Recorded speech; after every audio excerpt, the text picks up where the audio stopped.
네, 반갑습니다. 경자입니다. 요즘에 월배당으로 출시되는 ETF들이 정말 많습니다. 그 중에서도 많은 분배금을 주는 상품들은 커버드콜 전략을 사용하고 있는데요. 그런데 커버드콜 전략이 사용되면 주가가 하락하기는 쉽지만 상승하기가 어렵다고 말씀하시는 분들이 계십니다. 그래서 정말 그런지 제가 오늘 한번 따져보도록 하겠습니다. 커버드콜 다들 아시겠지만 옵션을 매도하고요. 프리미엄으로 분배금을 지급하거든요. 그러다 보니까 성장주를 투자하면서도 배당금을 많이 주는 상품으로 설계를 할 수가 있고요. 그리고 프리미엄으로 분배금을 지급하는 구조이다 보니까 분배금도 매달 지급할 수가 있거든요. 이런 특징 때문에 월 배당하는 종목 중에서도 커버드 콜의 상품 비중이 점점 늘어나고 있고 매달 일정 수준의 인컴을 원하시는 분들이 많이 사랑을 하시거든요. 투자 자산도 빠르게 늘어나고 있습니다. 그리고 저도 적극적으로 투자를 하고 있습니다. 미국의 빅테크 종목들을 투자하고 싶은데 그냥 주가가 상승하는 것보다 매달 배당금을 받아서 제가 필요로 하는 곳에 활용하는 것을 선호하거든요. 그래서 저의 포트폴리오에서도 월배당 커버드 콜 종목들은 꽤 높은 비중으로 투자를 하고 있습니다. 자, 그래서 커버드 콜 전략은 화면 보시는 그래프로 많이들 설명을 하시는데요. 사실 이 영상을 보시는 분들은 커버드콜 전략에 대한 개념을 이해를 하고 계시리라고 생각이 되고 그동안에 저도 구독자 여러분들께 커버드콜에 대해서 자주 설명을 드렸으니까요. 오늘 개념에 대한 설명은 드리지 않을 생각이고 여하튼 이 그래프 안에 노란색 선을 보시면 선이 이렇게 올라가다가 딱 꺾입니다. 그리고 평행하게 되어버리는데요. 이게 옵션 매도를 하기 때문에 투자하는 종목들의 주가 상승분이 온전하게 반영되지 않는다는 것을 그래프로 보여주는 것이거든요.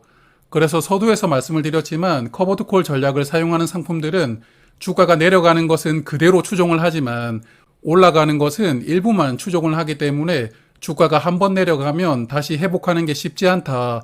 이렇게 생각을 하는 분들이 많으실 것이라고 생각합니다. 그리고 커버드콜 상품의 할아버지라고 볼 수가 있는 미국의 QILD 주가를 보면 사실 틀린 말은 아니라고 이해를 할 수가 있는데요. 이 종목의 주가가 상승하는 구간도 있었지만 이렇게 한번 크게 빠져버리면 반등을 하기는 하는데 원래대로 회복을 하지 못하고요.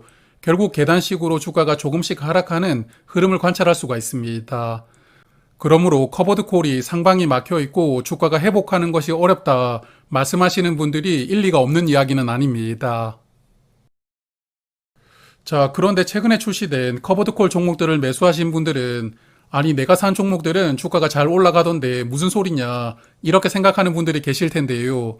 조금 전에 보셨던 QILD가 커버드콜의 1세대 상품이라면 최근에 상장하는 종목들은 2세대로 구분을 할 수가 있거든요.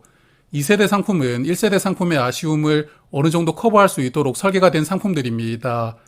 대표적으로는 옵션 매도 비중을 이렇게 조절을 하면서 주가가 상승을 한다면 어느 정도 따라갈 수 있게 설계가 되었던 종목들도 많이 출시를 하고 있습니다.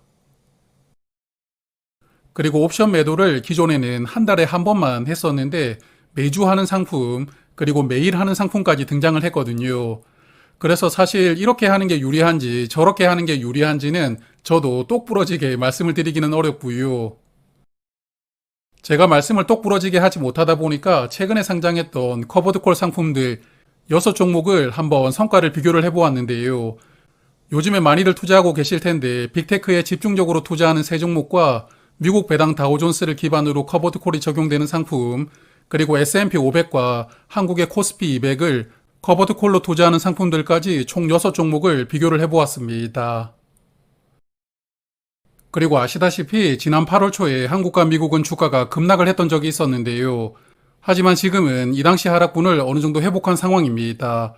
그래서 최근에 나왔던 급락을 회복하는 흐름 속에서 커버드콜이 적용되지 않는 오리지널 상품과 성과를 비교를 해보면 최근에 출시가 된 2세대 상품들은 정말 주가를 다시 회복을 시키는 게 어려워하는지를 비교를 해볼 수가 있으니까요.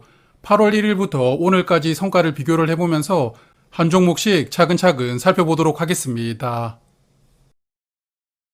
첫 번째로 살펴볼 종목들은 미국 빅테크 기업들에게 투자하는 세 종목이고요. 그 중에서도 코덱스 AI 테크 탑10이라는 상품부터 먼저 살펴볼 텐데 이 종목은 연 15% 분배율을 목표로 월 배당을 하고 있는 상품입니다. 화면 보시면 커버드콜이 적용되는 상품과 그렇지 않은 상품의 투자 포트폴리오이거든요. 두 종목 모두 빅테크 기업 10종목에 투자를 하고 있다는 공통점이 있고 투자 포트폴리오가 거의 똑같습니다. 다만 커버드콜은 엔비디아가 19.9%로 투자가 되고 있고 오리지널은 0.1% 많은 20%로 투자를 하고 있으니까요. 투자 비중이 이 부분만 약간 차이가 났었고 나머지는 완전히 동일한 투자 종목과 비중을 보여주고 있는 상품들입니다. 8월 1일부터 오늘까지 주가를 비교를 해보니까 두 종목 모두 주가는 하락했는데요. 커버드콜 상품은 1% 주가가 하락했고 오리지널 상품은 8월 1일 대비 주가는 0.7% 하락했더라고요. 그러므로 두 상품을 비교를 해보면 커버드콜이 0.3% 정도로 조금 더 큰 하락폭을 보여주고 있습니다.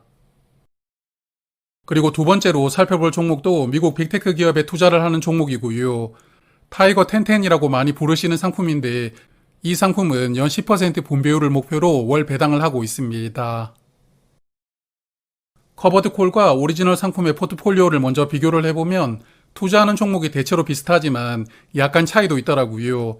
커버드콜은 투자 비중 2위가 엔비디아인데 오리지널 상품은 3위였고요. 그리고 커버드콜의 투자 비중 9번째는 어도비를 담고 있지만 오리지널은 넷플릭스를 담고 있습니다. 그래서 두 종목의 포트폴리오가 약간 차이는 있지만 그래도 대체로 비슷한 종목들을 비슷한 비중으로 담고 있으니까요. 이번에는 두 종목을 한번 비교를 해보았습니다. 커버드콜은 8월 1일 주가와 비교를 했을 때 주가가 265원 하락하고 있었는데요. 하지만 그 사이에 분배금으로 97원을 지급을 했으니까 실제 168원 손실이라고 볼 수가 있고 해당 기간 동안 투자 수익률은 마이너스 1.4%입니다. 그리고 같은 방식으로 비교를 해보면 오리지널은 마이너스 1.1% 투자 손실이 나오고 있었으니까요. 앞서 말씀드렸던 코덱스 상품과 마찬가지로 커버드콜 수익률은 0.3% 정도로 더 저조하게 나오고 있었습니다. 자, 이제 빅테크에 투자하는 마지막 종목 하나 더 볼 텐데요. 에이스 상품이고 이 상품도 연 15% 분배율을 목표로 월 배당을 하고 있습니다. 앞서 보셨던 빅테크 종목들은 포트폴리오 차이가 거의 없지만 이 두 종목은 차이가 조금 크게 나왔는데 먼저 커버드콜의 투자 비중 1위는 엔비디아이고 18.1%로 투자가 되고 있지만 오리지널은 2위로 투자가 되고 있고 투자 비중은 15.3%였습니다. 그리고 커버드콜에서는 브로드컴이 10.9%로 투자가 되고 있지만 오리지널 상품에서는 1.7%만 투자가 되고 있었고요. 반면에 테슬라는 1.8% 투자가 되고 있지만 오리지널 상품은 9.1% 비중으로 투자가 되고 있었거든요. 그러므로 두 종목의 포트폴리오 차이는 조금 크기 때문에 1대1로 비교하는 게 조금 애매할 수도 있지만 그래도 한번 살펴보았습니다. 역시나 이 두 종목도 8월 1일 대비 주가는 하락하고 있었는데요. 커버드콜 상품은 분배금을 합산했을 때 308원 손실이 나오고 있었고 투자 수익률은 마이너스 2.7%였습니다. 그리고 오리지널 상품은 같은 기간 동안 마이너스 2.3% 손실이었거든요. 그래서 커버드콜이 오리지널보다 0.4% 정도 더 손실이 크게 나오고 있는데 앞서 보셨던 빅테크 종목들과 성과 차이는 비슷하게 나오고 있는 것 같습니다. 자, 이제 네 번째로 비교해 볼 종목은 미국 배당 다우존스를 커버드콜로 투자하는 상품들인데요. 연 10% 정도 분배율을 목표로 하는 타이거 미국 배당 7% 프리미엄 많은 분들이 투자를 하고 계시는데 어떤지 한번 살펴보겠습니다. 미국 배당 다우존스는 미국 배당주 100개 종목에 투자를 하는 상품입니다. 종목별로 투자 비중이 높지 않거든요. 리밸런싱을 할 때 4% 이하로 투자 비중을 조절하는데 로키드 마틴이나 FB 같은 종목들은 그동안의 주가가 올라서 투자 비중이 4% 중반까지 높아졌기는 하지만 대부분 4% 이내로 투자가 되고 있고요. 그리고 커버드콜과 오리지널 상품도 종목별로 투자 비중 차이가 조금씩은 있지만 큰 차이는 아니니까요. 성과를 비교해 보는 것도 적합하다고 생각합니다. 미국 배당 다우존스를 커버드콜로 투자하는 상품은 8월 1일 대비 주가가 245원 하락했고요. 현재 마이너스 2.3% 투자 손실이 나오고 있는데 오리지널 상품이 마이너스 2.8% 투자 손실이 나오고 있더라고요. 그래서 미국 배당 다우존스는 커버드콜 상품이 오리지널보다 더 적은 손실이 나오고 있다는 게 약간 특이한 부분입니다. 그러므로 커버드콜이라고 해서 무조건 오리지널보다 손실이 더 크지는 않다고 봐도 될 것 같습니다. 자, 이제 미국 종목 중에서는 마지막으로 하나를 더 체크를 해볼 텐데요. 대표 지수죠. 미국 S&P 500 지수를 커버드 콜로 투자하는 종목과 그러지 않은 오리지널 종목을 한번 비교를 해보도록 하겠습니다. 두 종목은 S&P 500 지수를 투자하기 때문에 포트폴리오를 체크하는 것은 생략을 하고요. 바로 성과를 비교를 해보면 8월 1일부터 오늘까지 투자 성과는 커버드 콜이 마이너스 1.2%, 오리지널은 마이너스 1.3%이더라고요. 그래서 두 종목의 성과는 거의 비슷하지만 그래도 커버드 콜 상품이 오리지널보다 약간 더 적게 하락한 것도 약간 특이하다고 생각합니다. 자, 이렇게 미국에 투자하는 5종목을 살펴보았는데 한국에 살면서 한국을 보지 않고 넘어가면 조금 아쉽잖아요. 그래서 한국 코스피 200을 커버드 콜로 투자하는 라이즈 200 위클리 커버드 콜이라는 종목도 마지막으로 체크를 해보도록 하겠습니다. 코스피 200도 대표 지수이니까 포트폴리오 체크는 생략을 하도록 하고요. 바로 성과를 비교를 해보면 커버드 콜은 현재 마이너스 4.1% 하락하고 있고 오리지널은 마이너스 3.2% 하락하고 있었는데요. 커버드 콜이 오리지널보다 0.9% 더 하락하고 있었는데 라이즈 상품은 오늘 비교를 했던 6종목 중에서 오리지널 대비 가장 손실폭이 크게 나오고 있는 종목이라고 볼 수가 있겠습니다.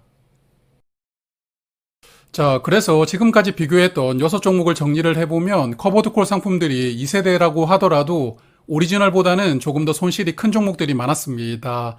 그렇지만 성과 차이가 마이너스 1% 이내로 벌어져 있으니까 성과 차이가 크지 않거든요. 그러므로 커버드 콜은 2세대 상품이라고 해서 주가가 하락하는 것을 오리지널 상품과 동일한 수준으로 회복을 할 수 있다고 말씀드리기는 어렵지만 그래도 근소한 차이로 회복을 할 수 있는 종목들이 많았다. 이렇게 말씀을 드려보고 싶습니다. 커버드 콜은 많은 배당금을 지급할 수 있다는 장점이 있고 개인적으로는 배당금을 받으면서 투자하는 것을 정말 선호하거든요. 하지만 그렇지 않은 분들은 단순히 배당금만 생각하다가 배당금을 받는 것 이상으로 여러 가지 스트레스를 받을 수도 있거든요. 그러므로 나의 투자 성향을 먼저 한번 고민을 해보시고 상품을 선택하시는 것도 좋을 것 같습니다. 자, 그러면 저는 다음에 또 좋은 내용으로 인사를 드리도록 하고요. 오늘은 여기에서 마무리를 하겠습니다. 고맙습니다.